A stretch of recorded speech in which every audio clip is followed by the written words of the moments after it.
السلام عليكم ورحمة الله وبركاته. الحمد لله نحمده ونستعينه ونستغفره ونؤمن به ونتوكل عليه ونعوذ بالله من شرور أنفسنا ومن سيئات أعمالنا.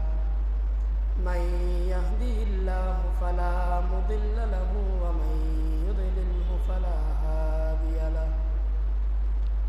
ونشهد أن لا إله إلا الله وحده لا شريك له. ونشهد أن سيدنا وسندنا وحبيبنا وحبيب قلوبنا ومولانا محمدا عبده ورسوله الذي أرسله إلى الناس كافة بشيرا ونذيرا وداعيا إلى الله بإذنه وسراجا منيرا. أما بعد فأعوذ بالله من الشيطان الرجيم. بسم الله الرحمن الرحيم.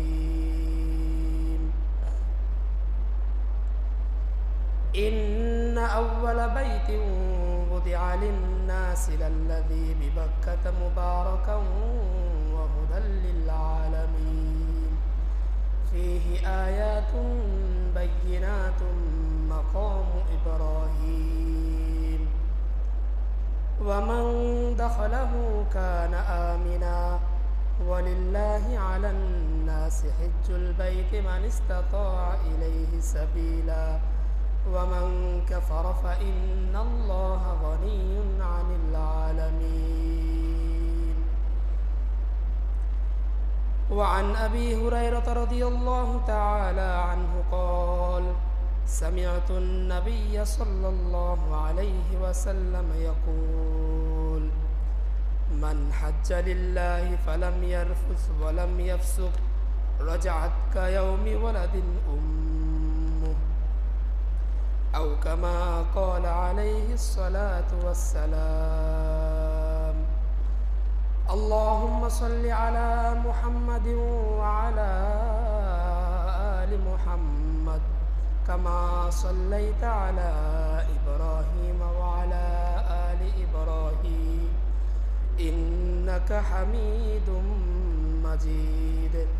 اللهم بارك على محمد وعلى آل محمد كما باركت على إبراهيم وعلى آل إبراهيم إنك حميد مجيد. سبحانك لا علم لنا إلا ما علمتنا إنك أنت العزيز الحكيم. नकाली को देखे नगोरी को देखे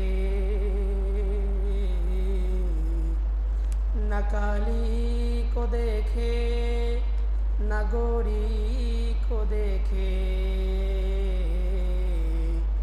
प्यार जिसको चाहे सुहागन वही है बला बलौला बिकमाली कशाफत तुजा बिजमालिही हसनत जमीउ खिसालिही सल्लु अलैहि व आलिही अल्लाहुम्मा सल्लि व सल्लिम व बारिक अलैहि। अल्हम्दुलिल्लाह। আল্লাহ পাক রব্বুল আলামিনের দরবারে লক্ষ কোটি শুকরিয়া যে মহান রব্বুল আলামিন আমাদেরকে দয়া করে মায়া করে মেহেরবানি করে ভালোবেসে আজকের এই জুমার দিনে পবিত্রতা হাসিল করার পর আল্লাহ রব্বুল আলামিন তার প্রিয় ঘর পৃথিবীর মধ্যে সর্বশ্রেষ্ঠ ঘর মসজিদে আসার তৌফিক দান করেছেন। পাশাপাশি কিছু কথা বলার এবং শোনার তৌফিক দান করেছেন। সেজন্য সেই রব্বে কারিমের দরবারে শুকরিয়া তান একবার জোর আওয়াজে বলি আলহামদুলিল্লাহ। আল্লাহ রাব্বুল আলামিন এর অসংখ্য নিয়ামতের একটি নিয়ামত হলো আল্লাহ রাব্বুল আলামিন আমাদেরকে এমন একটা সময় অবস্থান করাচ্ছেন যে সময়টি হজের সময়। আজকে জিলকদ মাসের একটা মুহূর্ত, 9 তারিখ না 8 তারিখ আজকে। তো এমন একটা সময় আল্লাহ তাআলা আমাদেরকে অবস্থান করাচ্ছেন মসজিদে।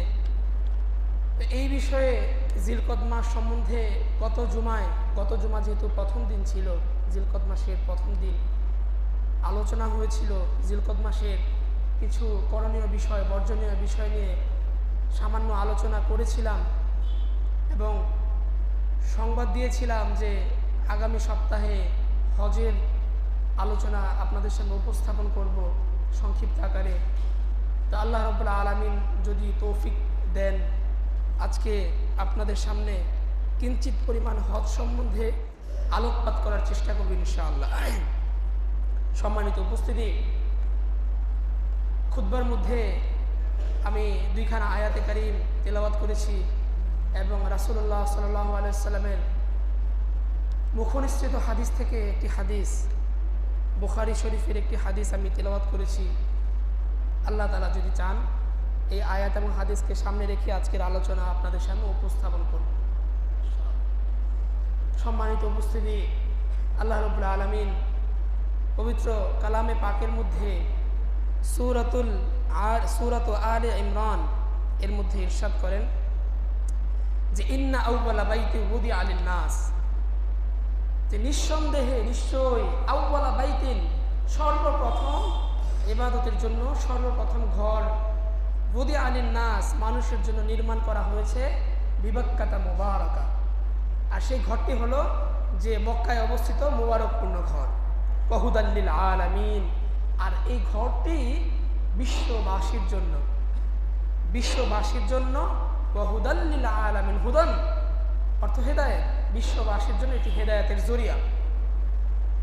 আল্লাহ রাব্বুল আলামিন কোরআনে পাকের মধ্যে এই আয়াত অবতীর্ণ করেছেন এই উদ্দেশ্যে যে আইয়ামে জাহিলিয়াতের যুগে ইহুদি খ্রিস্টান যারা আছে তারা বাইতুল মুকাদ্দাস এটাকে কাবা ঘরের চেয়ে সম্মানী মনে করত। তারা ভাবতো যে এই বাইতুল মুকাদ্দাস এতে অসংখ্য নবী রাসূল অতিবাহিত হয়েছে, তারা নামাজ আদায় করেছেন এবং এটা একটা স্মৃতি বিজড়িত স্থান, খুব মর্যাদা সম্পন্ন। এবং এই দিকে একসময় তো বাইতুল মুকাদ্দাসের দিকে লোকেরা নামাজ আদায় করত, সেটাই কেবলা ছিল, মুসলমানদের কেবলা ছিল বাইতুল মুকাদ্দাস। তো এরপর যখন আল্লাহ রাব্বুল আলামিনের ইচ্ছায় মুহাম্মদুর রাসূলুল্লাহ সাল্লাল্লাহু আলাইহি ওয়াসাল্লাম আদিষ্ট হয়ে কেবলা পরিবর্তন হয়ে গেল, মক্কা মুকাররমা কাবা ঘরকে কেবলা নির্ধারণ করা হলো, তখন ইহুদি খ্রিস্টানরা এরকমভাবে মানুষের সামনে বলতে লাগলো, প্রচার করতে লাগলো, কথোপকথন আলোচনায় এই সমস্ত বিষয়, এই বিষয়টা নিয়ে আসলো যে আমরা আমাদের পূর্ববর্তী যুগ থেকে আমরা বাইতুল মুকাদ্দাসকে কেবলা নির্ধারণ করে আসছি, আর এখন হঠাৎ করে এটাকে পরিবর্তন করা হয়েছে, এটাকে আমরা মানি না এবং আমাদের কাছে মর্যাদাপূর্ণ বাইতুল মুকাদ্দাস। প্রকৃতপক্ষে কথা হলো যে বাইতুল মুকাদ্দাসও একটি মর্যাদাপূর্ণ স্থান। আল্লাহ রাব্বুল আলামিন পৃথিবীতে ইবাদতের জন্য সর্বপ্রথম ঘর নির্মাণ করেছেন কাবা, এবং এর 40 বছর পরে আল্লাহ রাব্বুল আলামিন বাইতুল মুকাদ্দাসকে নির্ধারণ করেছেন। হাদিসের মধ্যে আসছে যে আবু যর গিফারী রাদিয়াল্লাহু তাআলা আনহুমের বর্ণিত হাদিসে তিনি ইরশাদ করেন যে আল্লাহ রাব্বুল আলামিন, আমি আল্লাহ রাসূল সাল্লাল্লাহু আলাইহি ওয়াসাল্লামকে বলতে শুনেছি যে আল্লাহ রাব্বুল আলামিন দুনিয়াতে সর্বপ্রথম ঘর হিসেবে কাবাকে, মক্কার যে বাক্কা বিবাক্কাতা মুবারাকা, মক্কা যে মক্কা ঘর, কাবা ঘর, এটাকে মূলত বাক্কা বলা হতো, এখনো বলা হয়, তবে এটা পরিবর্তন হয়ে মক্কা হয়েছে। তো আল্লাহ রাব্বুল আলামিন সর্বপ্রথম এই কাবা ঘরকে নির্মাণ করেছেন। এখানে ফিকহ শাস্ত্রবিদগণ, মুফাসসিরিনে কেরাম, বড় বড় ইলম বিশারদগণ এই ক্ষেত্রে আলোকপাত করেছেন বিভিন্নভাবে, বিভিন্ন ধারায় আলোকপাত করেছেন। তো এর মধ্যে দুইটা আলোচনা এসে যায়, দুইটা প্রশ্ন আসে যে পৃথিবীর মধ্যে সর্বপ্রথম ঘর কি কাবা ঘর, এটা একটা প্রশ্ন। আর আরেকটা প্রশ্ন হলো পৃথিবীতে এই বিশ্ববাসীর জন্য সর্বপ্রথম ইবাদতের ঘর কি তা কাবা ঘর, এই দুইটা প্রশ্ন আসে। এই দুইটা প্রশ্নের বিশারদ বিস্তৃত আলোচনা মুহাসসিরিনে কেরাম আলোচনা করেছেন। তো এর মধ্যে গ্রহণযোগ্য সর্বসম্মতিক্রমে আলোচনা হলো যে পৃথিবীতে আদম আলাইহিস সালাতু ওয়াস সালাম যখন আল্লাহ রাব্বুল আলামিন তাকে দুনিয়াতে প্রেরণ করেছেন, তখন তো তিনি দুনিয়াতে একাই ছিলেন, অন্য কেউ ছিল না, কোনো মানুষ ছিল না, তিনি সর্বপ্রথম মানুষ ছিলেন। তো তিনি যেহেতু সর্বপ্রথম মানুষ ছিলেন এবং তিনি এরকম 300 বছর আল্লাহ তাআলার কাছে ভুলের জন্য কান্নাকাটি করতে করতে, সফর করতে করতে, আল্লাহ তাআলার দিক নির্দেশনা অনুযায়ী সফর করতে করতে তিনি কাবা ঘরে উপস্থিত হন। এর মানে বোঝা গেল যে তিনি কাবা ঘরে উপস্থিত হন, যে তার মানে কাবা ঘর আগে থেকে সৃষ্ট ছিল, এটা আগে থেকে নির্মিত ছিল। হযরতে হাওয়া আলাইহিস সালাতু ওয়াস সালাম, ওনাকেও আল্লাহ রাব্বুল আলামিন এরকম কাবা ঘরের আশপাশে তাকে এরকম দুনিয়াতে আগমন করলেন এবং এই দুইজনের সাক্ষাৎ হয়। হযরতে আদম আলাইহিস সালাতু ওয়াস সালাম, আমাদের পিতা এবং আমাদের মাতা, এই দুইজনের সাক্ষাৎ হয় 300 বছর পর এই কাবা ঘরের আশেপাশে। তো এর দ্বারা মুফাসসিরিনে কেরাম বিস্তৃতভাবে আলোচনা এনেছেন যে এইটা সর্বসম্মতিক্রমে এই কথার উপর সবাই একমত যে ইবাদতের ঘর হিসেবে কাবা ঘর হচ্ছে সর্বপ্রথম ঘর। ইবাদতের ঘর হিসেবে, মসজিদ হিসেবে, ইবাদত খানা হিসেবে, ইবাদতালয় হিসেবে সর্বপ্রথম ঘর হলো কাবা ঘর। এর যে আরেকটা প্রশ্ন ছিল যে সর্বপ্রথম ঘর কি কাবা ঘর কিনা, সেটা সব দিক থেকে, ইবাদতের দিক থেকে না, মানুষের বাসস্থানের ঘর হিসেবেও কি কাবা ঘর সর্বপ্রথম। তো এই ক্ষেত্রে মুফাসসিরিনে কেরামের কিছু মত পার্থক্য হয়। তো সেইটাতে আমাদের যাওয়ার প্রয়োজন নাই, বরঞ্চ আল্লাহ রাব্বুল আলামিন যেহেতু এই আয়াতে যেভাবে বলেছেন আমরা সেইভাবে এটাকে গ্রহণ করব যে ইন্না আউওয়ালা বাইতিন উযিআ লিন-নাস, মানুষের জন্য সর্বপ্রথম এই কাবা ঘরকে নির্ধারণ করা হয়েছে, নির্মাণ করা হয়েছে, লাল্লাযী বিবাক্কাতা মুবারাক, যেটা মক্কায় অবস্থিত একটা বরকতপূর্ণ ঘর, ওয়া হুদাল লিল আলামিন, এটা বিশ্ববাসীর জন্য একটা হেদায়েতের জরিয়া, রহমত স্বরূপ। তো এই যে কাবা ঘর যে সর্বপ্রথম ঘর, এটা এতক্ষণ বুঝাইলাম যে কাবা ঘর সর্বপ্রথম ঘর। কি জন্য এই কথা বললাম?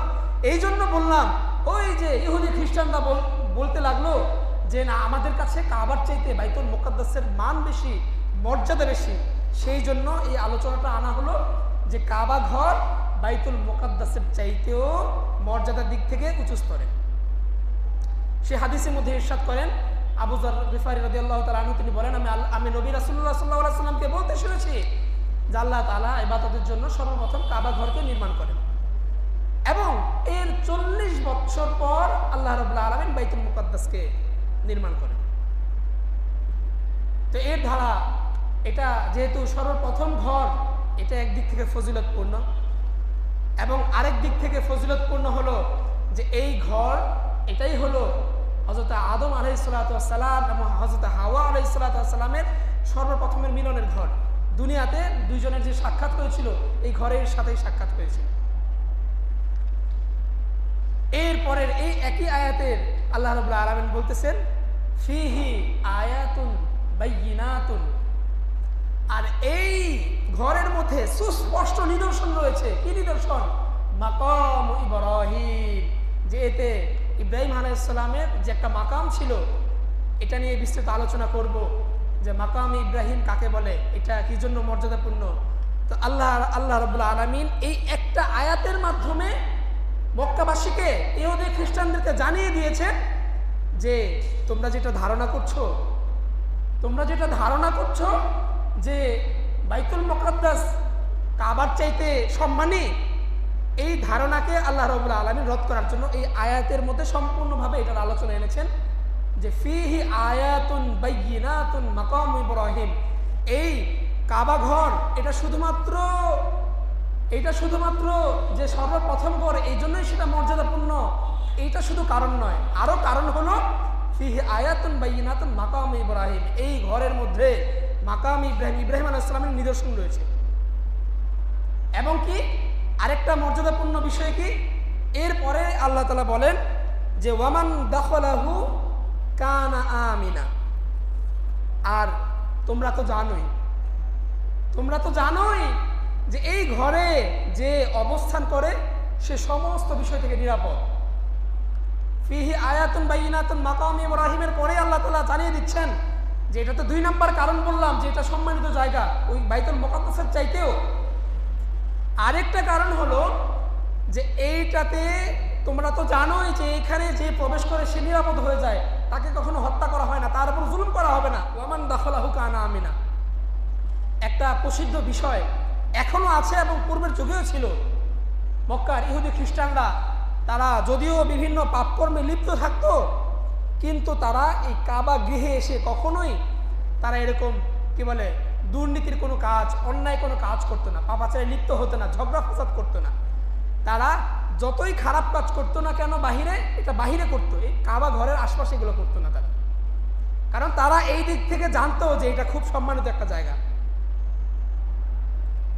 এমনকি তাদের স্বীয় পিতার হত্যাকারীও যদি তাদের সামনে কাবা ঘরে ঘোরাফেরা করতো, তারা কি বলে মাথা অবনত অবস্থায় তাদের সামনে দিয়ে অতিবাহিত করে চলে যেত। কেন?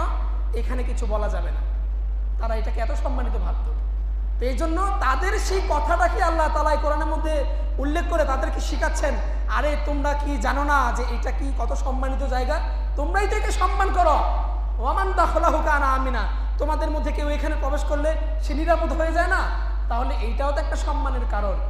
এই সম্মানটা আমি এই কাবা ঘরের যে একটা সম্মান মর্যাদা, এটা তোমাদের অন্তরে আমি স্থাপন করে দিয়েছি। তোমাদেরকে শেখানোর প্রয়োজন পড়েনি যে তোমরা এখানে যে মারামারি করো না, কাটাকাটি করো না, বরঞ্চ তোমরা তো নিজেরাই এটাকে সম্মানিত মনে করো। ওয়ামান দাখালাহু কানা আমিনা, এবং এই কাবা ঘর শুধু মানুষের জন্য নিরাপদ এমনটা না, ওয়ামান দাখালাহু কানা আমিনা, যেই এখানে প্রবেশ করবে সে চাই জীবজন্তু হোক। কাবার মক্কার একটা প্রসিদ্ধ একটা বিষয় আছে, এগুলো যদি আপনারা চিন্তা ভাবনা বা গবেষণা করেন বা খোঁজ খবর নেন তাহলে এগুলো সম্বন্ধে জানবেন যে কাবা ঘরে কোনো জীবজন্তুকে হত্যা করা হয় না। সেইখানে যত হিংস্র প্রাণী থাকুক না কেন, সেই প্রাণীকে কেউ ক্ষতি করে না, এবং সেই প্রাণীরাও মানুষকে দেখে ভয় পায় না, কারণ তারাও জানে যে এটা একটা নিরাপদ জায়গা, এখানে আমাকে কেউ ক্ষতিগ্রস্ত করবে না। তো এইটা তো একটা আল্লাহ রাব্বুল আলামিনের পক্ষ থেকে একটা নিদর্শন, মহা নিদর্শন, যে এটা এমন একটা জায়গা। আসলে আল্লাহ রাব্বুল আলামিন আমাকে তো হজ করার তৌফিক দেন না এখনো, আমরা তো আশাবাদী সকলেই যে আল্লাহ রাব্বুল আলামিন আমাদের সবাইকে হজ্জে মাবরুর নসিব করুন, বলেন আমিন। আল্লাহ তাআলা যদি কখনো আমাদেরকে সেইখানে উপস্থিত করেন, তাহলে সেইখানের যে একটা পরিবেশ, সেইখানের যে একটা ঘ্রাণ, মনোমুগ্ধকর একটা পরিবেশ, সেইখানে যেই উপস্থিত হয় সেই এটাকে অনুধাবন করতে পারে যে আল্লাহ রাব্বুল আলামিনের নিদর্শন শুধু এই কাবা ঘরটাই না, শুধু এই মাকাম ইব্রাহিমই না, শুধুমাত্র সেই মুজদালিফা অবস্থানের বিষয় না, সেইখানের যে একটা পরিবেশ, সেইখানে মানুষ গেলে মানুষের আর কিছুই স্মরণ থাকে না, যতই পেরেশান থাকুক না কেন মাথায়, কাবা ঘরের সামনে গেলে তার সব অনুভূতি চলে যায়। শুধুমাত্র একটাই চিন্তা ভাবনা থাকে যে আমি আমার আল্লাহর সন্তুষ্টির জন্য আজকে আল্লাহ তাআলা আমাকে তার কাছে ডেকেছেন, দেখি আমার কি পরিবর্তন আসে। তো ওয়ামান দাখালাহু কানা আমিনা, এরপরেই আল্লাহ তাআলা বলেন ওয়ালিল্লাহি আলান নাস, মানুষের জন্য আল্লাহ তাআলার জন্য মানুষের উপর কর্তব্য হলো হিজ্জুল বাইত, তারা যেন এই ঘরের কি বলে হজ করে, মানিস্তাতা ইলাইহি সাবিলা, যারা এখানে আসার সামর্থ্য রাখে। ওয়ামান কাফারা ফা ইন্নাল্লাহা গনিয়্যুন আনিল আলামিন। আর এই সব কিছু বলার পর আল্লাহ তাআলা একটা শেষ কথা বলে দিয়েছেন যে আর যারা এই ওয়ামান কাফার, আর যারা অস্বীকার করবে এই বিষয়টাকে, এতক্ষণ আমি যা যা আলোচনায় আনলাম, এই বিষয়গুলোকে যারা অস্বীকার করবে, ওয়ামান কাফারা ফা ইন্নাল্লাহ, নিশ্চয়ই আল্লাহ তাআলা গনিয়্যুন, আল্লাহ তাআলা তো সর্বশ্রেষ্ঠ ক্ষমতার অধিকারী, তিনি কোনো কিছুর মুখাপেক্ষী না, আনিল আলামিন, তিনি এমন একজন স্রষ্টা, এমন একজন রব যে তিনি আমাদের কারোরই মুখাপেক্ষী না।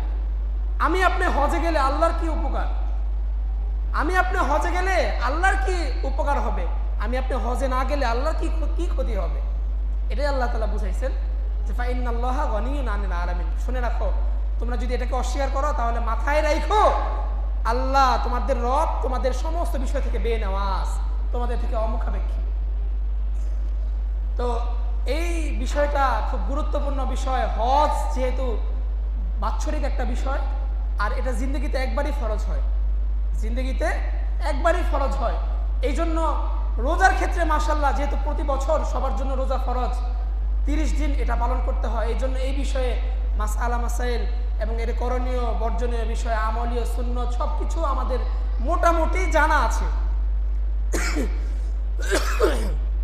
কিন্তু হজ যে একটা ইবাদত, এটা যেহেতু শুধুমাত্র সামর্থ্যবান ব্যক্তিদের উপর ফরজ হয়, এই জন্য এই ব্যাপারে আমরা অনেকেই গাফিল, উদাসীন। আমাদের অধিকাংশদের জানা নাই, শুধু হজ এই শব্দের সাথে আমরা পরিচিত, এর কাজকর্মের সাথে আমরা কেউ পরিচিত না। কিভাবে কি করতে হয়, কি করতে হয় না, কিভাবে করলে হজ আদায় হবে, কিভাবে করলে হজ আদায় হবে না, এর সাথে আমরা পরিচিত না। কেন?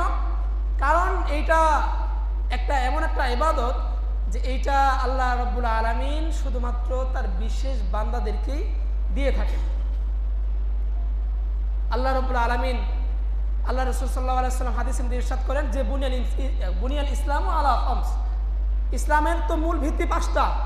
প্রথম তো কালিমা পড়লো, এরপর নামাজ পড়লো, এরপর যাকাত দিল, এরপর রোজা রাখলো। এই সবগুলো করার পর বান্দার মধ্যে যখন পরিপূর্ণতা চলে আসবে এবং সেই সময় যদি সে আর্থিকভাবে সামর্থ্যবান হয়, এখন সে হজে আসো তুমি এবার হজে আসো। তুমি নামাজ পালন করেছো, যাকাতও আদায় করেছো, রোজা রেখেছো, এবার তুমি আসো আমার কাছে, আমি তোমাকে আমার কিছু নিদর্শন দেখাবো এবং তোমার ভিতরের অনুভূতিকে আমি পরিবর্তন করবো। আসো, যাতে তোমার এই অনুভূতি নিয়ে তুমি কিয়ামতের ময়দানে আমার সামনে দাঁড়াইতে পারো, আর দাঁড়ানোর আগে একবার হলে তুমি আমার সামনে নিজেকে সশরীরে হাজিরা দিতে পারো। আসো। তো হজের বিষয়টা তো এমন একটা বিষয়, এটাকে অবজ্ঞা না করা। তো বিস্তারিত আলোচনার তো আসলে সুযোগ নাই, কিন্তু এর ফজিলত, করণীয় বর্জনীয় এবং এই হজকে নিয়ে আমাদের চিন্তা ভাবনার কিছু পরিবর্তন এই বিষয়ে আলোচনা করা যেতে পারে। হজের ফজিলতের ক্ষেত্রে আল্লাহ রাসূল সাল্লাল্লাহু আলাইহি ওয়াসাল্লাম হাদিসের মধ্যে ইরশাদ করেন যে মান হাজ্জালিল্লাহ, যে ব্যক্তি আল্লাহর জন্য হজ করলো, আল্লাহ তাআলাকে সন্তুষ্ট করার জন্য হজ করবে, ফালাম ইয়ারফুস, এবং হজ করা অবস্থায় সে কোনো বাজে কথাবার্তায় লিপ্ত থাকবে না, ওয়ালাম ইয়াফসুক, এবং সে মন্দ গুনাহের কাজেও লিপ্ত থাকবে না, রাজা কা ইয়াউমি ওয়ালাদাতহু উম্মুহু, সে সেই হজ থেকে এমনভাবে প্রত্যাবর্তন করবে যে সে মনে হয় এই মাত্র তার মা তাকে ভূমিষ্ঠ করেছে, তার মা তাকে জন্ম দিয়েছে। ওই জন্মদাতা মা জন্ম দেওয়ার পর সন্তান যেরকম নিষ্পাপ থাকে, হজ থেকে ফিরে আসার পর একজন ব্যক্তি এরকম নিষ্পাপ হয়ে যায়। হজ এটা কত গুরুত্বপূর্ণ, এটা আল্লাহ তাআলার কাছে এই জন্য এত দামি যে এইটা করার পর কোনো বান্দার গুনাহ অবশেষে থাকতে পারে না। যে ব্যক্তি আল্লাহ রাব্বুল আলামিন যাকে হজ্জে মাবরুর কবুল হজ নসিব করবেন, সে এমন হতে পারে না তার সাথে যে সে এখনো গুনাহগার থাকবে। হজকে নিয়ে আমাদের তো বিভিন্ন ধরনের চিন্তা ভাবনা, কি বলবো, সময় সংক্ষিপ্ত। আমরা এরকম শুনে থাকি যে হজ ফরজ হয়েছে, ঠিক আছে, কিন্তু হজে এখনো যায়নি। কি জন্য? তার মেয়ে বিয়ে দেয় নাই, তার সন্তানাদি বিয়ে দেয় নাই। কেন বিয়ে দেয় নাই, কেন হজে যায় নাই? হজ ফরজ হলে নাকি সন্তানাদি বিয়ে দেওয়া ছাড়া নাকি হজ করলে হজ হয় না। এগুলো হচ্ছে নেক্সট সুরতে শয়তানের ধোঁকা। আরে আপনার সন্তান বিয়ে দেওয়া এক জিনিস, হজ আরেক জিনিস। রমজান মাসে রোজা রাখার সময় যেরকম লোকজন বলে যে রোজা রেখে লাভ কি, নামাজ পড়ো না, কিছু পড়ো না। আরে নামাজ একটা ফরজ, রোজা আরেক ফরজ। নামাজের জন্য তো নামাজ না পড়লে নামাজের গুনাহ হবে আলাদা, কিন্তু আপনি ওই গুনাহের জন্য রোজাকেও আপনি তাকে রোজা থেকে দূরে রাখতেছেন কেন? আপনাকে এই অনুমতি কে দিল? তো এগুলো হচ্ছে নেক্সট সুরতে শয়তানের ধোঁকা, যে এই সমস্ত বিষয়গুলো প্রত্যেকটা স্বতন্ত্রভাবে ফরজ, একটা আরেকটার জন্য ফরজ না। হ্যাঁ, অজু একটা স্বতন্ত্র ফরজ না, এটা তো নামাজের জন্য ফরজ। আপনি যখন নামাজে আসবেন, আপনার যদি অজু না থাকে, তখন আমি আপনাকে বলতে পারবো যে তুমি নামাজে আসছো কেন, তোমার তো অজু নেই, অজু করে আসো যাও, এটা আমি বলতে পারবো। কিন্তু এটা বলার সুযোগ নাই তুমি রোজা রাখছো, নামাজ পড়ো নাই, রোজা রেখে লাভ কি, এটা বলার সুযোগ নাই। তুমি হজ করতে আসছো, তোমার ছেলে মেয়ে সন্তানকে বিয়ে দাও নাই, তোমার হজ করে লাভ কি, এই কথা বলার কি নাই? কোনো সুযোগ নেই। আল্লাহ রাব্বুল আলামিন আমাদেরকে এই সমস্ত নেক স্রোতে ধোঁকা থেকে আল্লাহ তাআলা হেফাজত করুন, বলেন আমিন। আরেকটা কথা কি, যে হজ, যেটা গত সপ্তাহ বলেছিলাম, যে হজ হচ্ছে স্বতন্ত্র একটা ফরজ। এটা যার উপর ফরজ হবে তাকেই আদায় করতে হবে, যার উপর ফরজ হবে তাকেই আদায় করতে হবে। ধরেন সাপোজ একটা উদাহরণ হিসেবে যদি বলি, আমার পরিবারের আমি একমাত্র সন্তান, আমার পিতামাতা এখনো জীবিত, তো আল্লাহ তাআলা আমাকে সয় সম্পত্তি দিয়েছেন, আমার উপর হজ ফরজ হয়েছে, কিন্তু সম্পত্তি আমার পিতামাতার না, আমি নিজে এটাকে কি বলে কামাই রোজগার করে একটা সম্পদ আমার উপার্জন করেছি আমি, এখন হজ তো আমার উপর ফরজ হয়েছে। এখন সমাজে এই বিষয়টাও প্রচলিত আছে যে সন্তান পিতামাতার আগে হজ করতে পারেন, এটাও একটা নেক্সট সুরতের ধোঁকা। এই জন্যই বলা হলো যে হজ হচ্ছে একটা স্বতন্ত্র ইবাদত, এটা যার উপর ফরজ হবে তাকেই করতে হবে। এই জন্য এই চিন্তা ভাবনা করে বসে থাকার কোনো সুযোগ নাই। আমি এখন হজে যাই কিভাবে, আমার বাবা পিতামাতা এখনো জীবিত, তারা হজ করতে পারে নাই, আমি যদি হজে যাই তারা আমাকে বেয়াদব ভাববে যে এখনই ছেলে শেয়ানা হয়ে গেছে, টাকা পয়সা উপার্জন করে সে নিজে নিজে হজে চলে যায়, আমাদেরকে চিনে না, বেয়াদব মনে করে। এইটা বেয়াদবির কিছু না, এটা ইসলামের বিধানের সাথে কোনো সাংঘর্ষিক বিষয় না। এবং যারা এই ধরনের চিন্তা ভাবনা লালন করে তারা ভ্রান্তের মধ্যে আছে। সুতরাং স্পষ্ট বিষয় হলো, হজ যার উপর ফরজ হয়েছে তাকেই আদায় করতে হবে। আরেকটা বিষয় হলো যে এই যে হজ ফরজ তো হয়েছে, এরকম হজের ক্ষেত্রে বিলম্ব করতে থাকে, মানুষ বিলম্ব করতে থাকে। তো এত কথা তো বলার আসলে সুযোগ নাই, সময় তো শেষ হয়ে গেছে। তো যাই হোক, সামনের সপ্তাহে ইনশাল্লাহ এই বিষয়ে আরো আলোচনা করব। তো মোট কথা হলো যে হজ যার উপর ফরজ হয়েছে তাকেই হজ করতে হবে, হজ যার উপর ফরজ হয়েছে তাকেই হজ করতে হবে। এতে বেয়াদবির কিছু নাই, বড়র আগে ছোটরা হজ করতে পারবে না এমনটা কিছু নাই, পিতার আগে সন্তান হজ করতে পারবে না এমন কোনো বিধান নেই। তো যাই হোক, এই হজের সম্বন্ধে যে আলোচনা করা হলো, আল্লাহ রাব্বুল আলামিন আমাদের সকলকে এগুলো বুঝে শুনে ভালোবাসার সাথে হজ করার তৌফিক দান করুক, এবং এই হজ সম্বন্ধে যত ধরনের শয়তানের ধোঁকা আছে এই সমস্ত বিষয় থেকে আল্লাহ রাব্বুল আলামিন আমাদেরকে হেফাজত করুন, বলেন আমিন। ওয়া আখিরু দাওয়ানা আলহামদুলিল্লাহি রাব্বিল আলামিন।